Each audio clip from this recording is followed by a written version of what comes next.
So welcome to this new tutorial where we will make a parallax effect using Next.js, Gsap and vanilla CSS.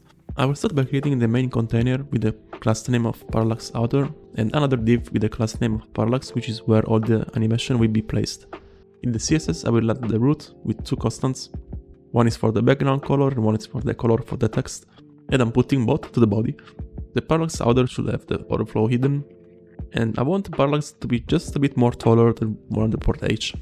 As I want the parallax background to be animated, I'm putting it inside the use state and I'm putting 20, which stands for 20%. As you can see, I'm putting it in line style and there are 4 colors. One is blue, violet, red and yellow. And I want the violet one to go from 20, which is the initial state, to go when the animation is finished to a total of 120.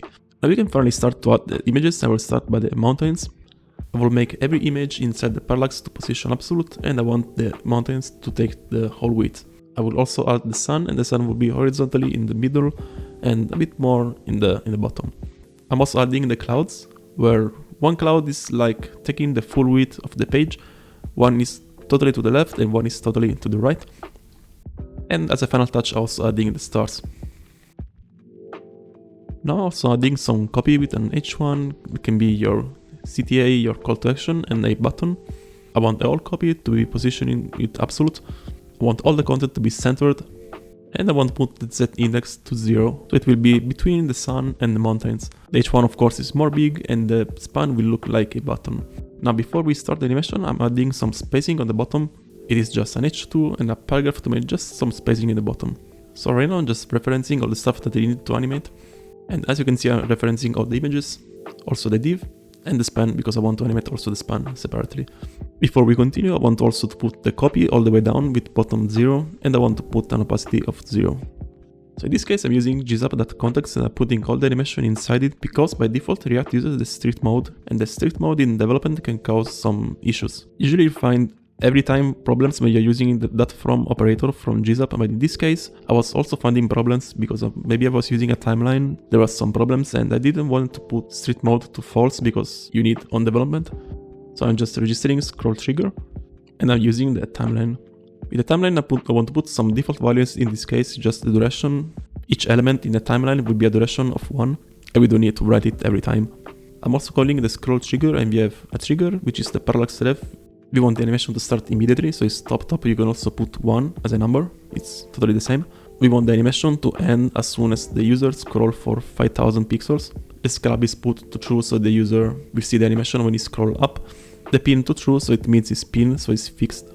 As you can see, I'm also putting the update function, and this is only for animating the background. And the code inside is pretty simple. I will show you by console log what is the self.progress. The self.progress is just console logging the percentage of the scroll trigger, which is from 0 to 1. Of course, we don't want all that decimals, we want to round the number, so I'm using the mat.ceol and rounding the number, and I'm just multiplying the number for 100. As you can see, we already have the numbers, but we don't want to start from 0, we want to start for 20, so I'm just adding a plus 20. And now we have a range between 20 and 120. Now back to the timeline, I'm animating the mountains. As you can see from the code, 2 goes down and 1 goes up.